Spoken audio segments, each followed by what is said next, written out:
Metóda Helen Doron Early English je celosvetovo uznávanou metódou výučby jazyka angličtiny pre malé deti od 3 mesiacov do 14 rokov. Momentálne je tu už rozšírené v 30 krajinách sveta a tento rok oslavujeme 25. výročie vzniku tejto metódy. Naši učitelia sú špeciálne vzdelaní pre túto metódu a sú stále doškolovaní počas svojej kariéry. Tiež je veľmi dôležité, že učebné materiály boli vytvorené tímom odborníkov v oblasti psychológie, lingvistiky a pedagogiky a sú veľmi interaktívne. Tiež sme získali akreditáciu Ministerstva školstva pre túto metodológiu. Bola založená pedagogičkou a lingvistkou Helen Doron, ktorá vychádzala z toho, že čím skôr sa začne dieťa učiť cudzí jazyk, tým je to lepšie a tým prirodzenejšie sa to naučí.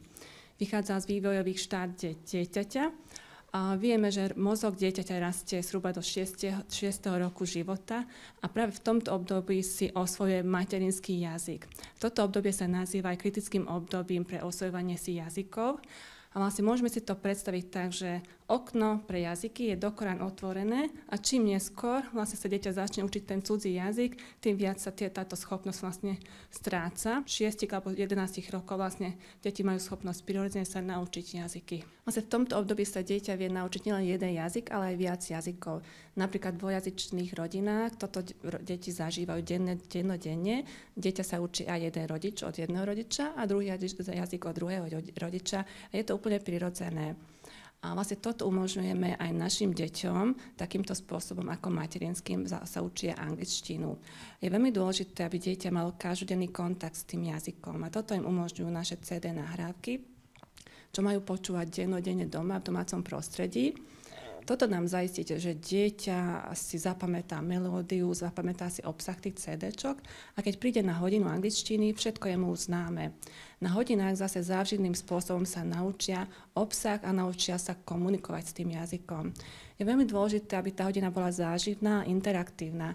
Deti, keď sa niečo učia, tak reálne to aj sa s tým stretávajú na tej hodine. Čiže keď sa učia o ovoci, naozaj nielen môžu ohmatať to ovoci, ale aj ochutnať. Takže ochutnávajú banány, jablká, hruška. Čiže tým spôsobom, že je to záživné, dieťa si to oveľa viac pamätá. Tiež učíme pomocou pesničiek, rímovačiek, hier, rôznych riadených aktivít, ktoré sú veľmi motivujúce pre deti a samotný zážitok motivuje dieťa k ďalšiemu učeniu sa. Takže ako prebieha v praxi hodina s detičkami a ako dlho trvá?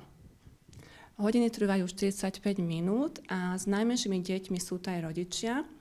Pomáhajú nám aktívne. Všetko, čo dieťa robí, robí aj rodič. Vlastne rodič je prvotným modelom pre to dieťa, takže dieťa sa spolu učí s rodičom a veľmi ho to baví. Takže keď beháme, skáčeme, keď spíme, všetko robíme a rodič to robí s nami.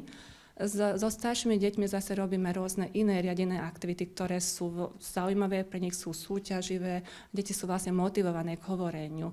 Takže nenútime ich opakovať a drilovať, ale sú také aktivity, kde sa deti chcú prejaviť a chcú rozprávať.